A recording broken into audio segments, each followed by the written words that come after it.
guys, Merry Christmas. It's the festive season. Finally, today's Christmas, and I'm very happy because I'm even having my all-time favorite plum cake. Honestly, it's just awesome. Life is awesome currently, and let's get on with this particular tag. So, on the eve of this lovely Christmas day, I decided that I wanted to do a tag, and what better than look over the internet for a Christmas tag? And this tag is called the 12 days of Christmas. And let me just tell you that it's an interesting tag, and I have linked the original website where I found this tag down in the description box, so go check it out.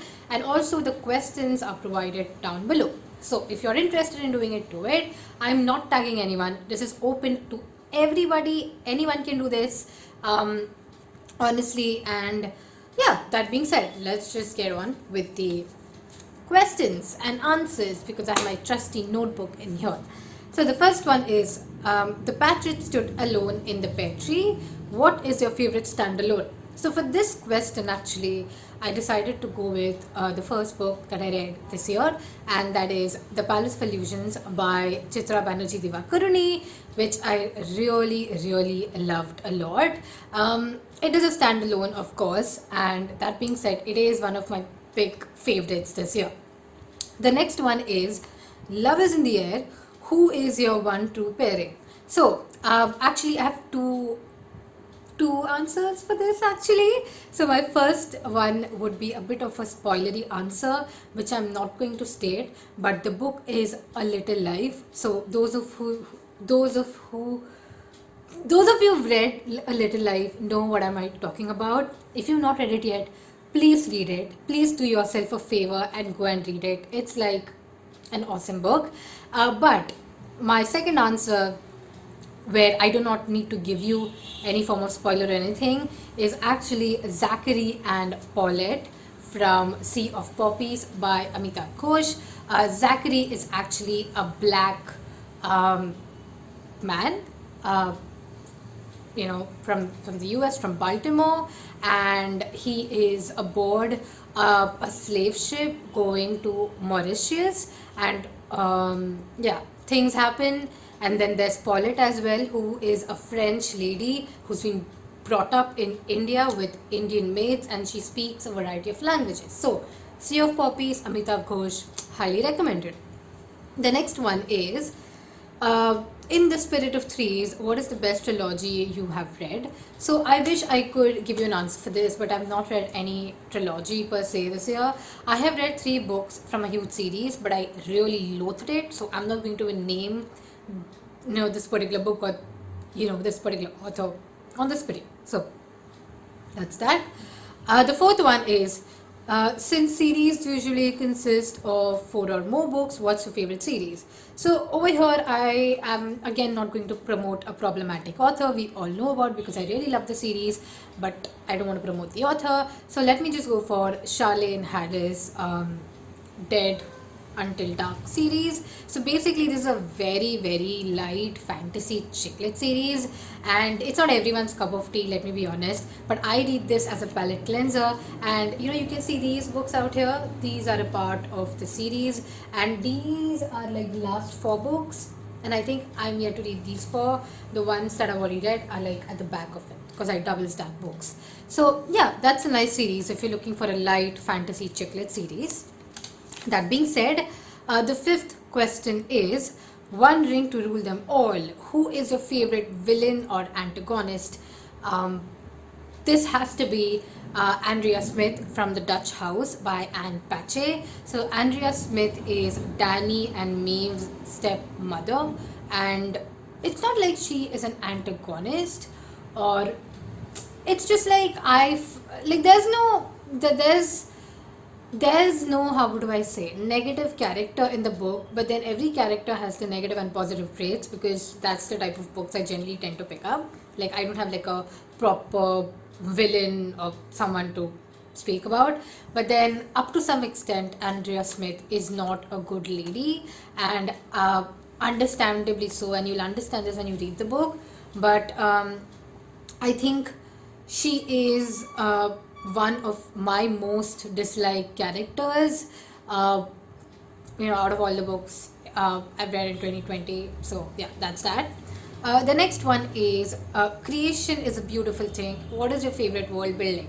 Now, in all honesty, this particular world building answer is not like a beautiful creation, it's a negative creation, and I have to go for Chosen Spirits by Samit Basu. So basically, now Samit Basu does not call this dystopian at all, he calls it reality. And but the point is, this book is set in India, especially in Delhi in the near future, and it talks about how India has changed, how India has become a very right-leaning country, and there's a lot of stuff going on. There's a lot of stuff going on, and the world building is haunting and awesome, all of them at the same time. So if you're an Indian and you're looking for dystopian books, this is a book you have to pick up. Now, moving on to the next one, that is the seventh question. Who is your favorite animal sidekick? Now, honestly, I don't have any animal sidekicks because I don't read fantasy in general, and that's just a thing. I'm like, it's not like I don't like it, it's just like I don't have any animal sidekick. But I do have a favorite alien sidekick, if that counts. Okay, so my favorite alien sidekick from this year is Ford Prefect from Douglas Adams' The Hitchhiker's Guide to the Galaxy. I really love Ford. I mean, I don't want to call Ford a sidekick because I see Arthur Dent and Ford in the same plane. But then Ford is a good answer because I really liked his character a lot, and I really liked the concept in general. So, Ford Prefect for sure. The next one is which book or series takes, sorry.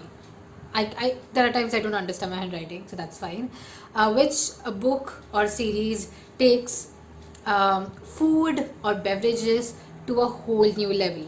Now, honestly, again, I don't read much books which actually revolve around the food and beverage concept, but then I do vividly remember when I was reading Sea of Poppies again, this book by Amitav Ghosh. There's a lot of mention. So this book is kind of based at the start of the British rule, and it's about how there are Indian slaves being taken to Mauritius, and when they are like it's just surprising to see the appetite or the food that the Britishers stationed in India would have in general. And I remember reading it very vividly, and it said that they had pigeon meat and peacock meat.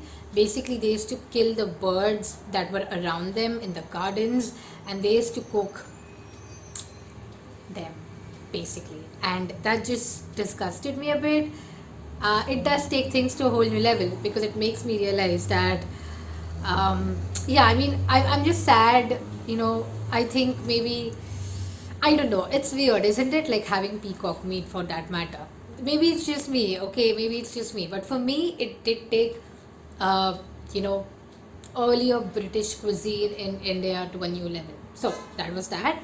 The next question is, who is your favorite kick-ass female lead? So I do have two answers here. My first favorite kick-ass female lead is Xiomara Batista from The Poetics by Elizabeth Acevedo. In all honesty, you have to listen to the audiobook because the whole book is in slam poetry format. I don't care if you don't read YA, you have to read this book because this is an awesome coming of age story, I would say, like, if that's what they're called. But read it, listen to the audiobook, and then we'll discuss because this book is chef's kiss, okay? And the next character that I have is Patricia, Dr. Patricia from the Overstory. Now, I'm not the biggest fan of the Overstory, to be honest, but I really love the way Dr. Patricia was written, and you should read the book in order to understand why, but I really love Dr. Patricia just a lot. So, that being said, the 10th question is, who is your favorite leading lad? I think what they mean is the main character should be a male. For this one, I have to go for Leo from Child 44. Leo is a MGB officer in the Soviet Union, and he has to just go through a lot of shit basically. Okay, and I highly recommend Child 44 as well if you're into, so if you're looking for a combination of thriller and historical fiction, this is a nice book. I recommend it. I think more than the thriller point of view, you should read it for understanding the life in the USSR if you have no idea about the USSR in general. So that being said, the 11th question, and this is the second last one, is your favorite book or books with musical influences. Interesting. So basically it can be anything that relates to music and musical references, stuff like that. So for me over here, I did think a lot about it. Again, I don't think I read a lot of like books that are related to music in general, and for me this year I read The Glass Hotel by Emily Mandel, St. John Mandel, right? And basically there is this scene in the book. Again, this is somewhat like I described the peacock scene. So there's this scene in the book where there is this particular character who kind of holds a whole symphony, and the symphony is held in a very unique way, and it still sticks to me today because the whole performance has videography at the background, as the backdrop, and the music kind of matches the videography, and the videos that are shown there are just basically personal images or personal videos that no one would have access to. So read the book for more. I'm not going to spoil it, but this was like one of my most favorite musical I would say experiences. I don't know what to call it, but yeah, this was like a good musical reference in my opinion. So that being said, let's go to the last final read of the final question of this whole tag, and that is your favorite read of this year. So my favorite read, so this is a spoiler alert by the way for future videos to come, but let me tell it to you anyway. My most favorite read, like my bestest read of this year, is A Little Life by Hanya Yanagihara. I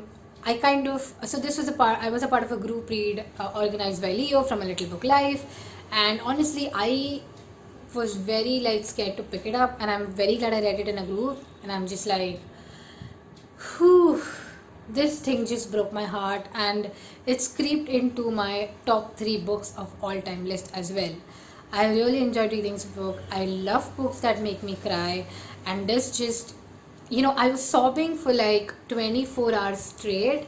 I remember I finished this book like late in the night at 2:30 or something, and I could not sleep. I woke up with swollen eyes, and my parents were just concerned because my eyes were swollen, and like, well, what just happened to you? Did you cry all night? And yeah, that's something that happened to me. So if you've still not read A Little Life by Hanya Yanagihara, this is the book you should read, and honestly, read it. If you've not read it, make this your 2021 read no matter what. Okay, cool.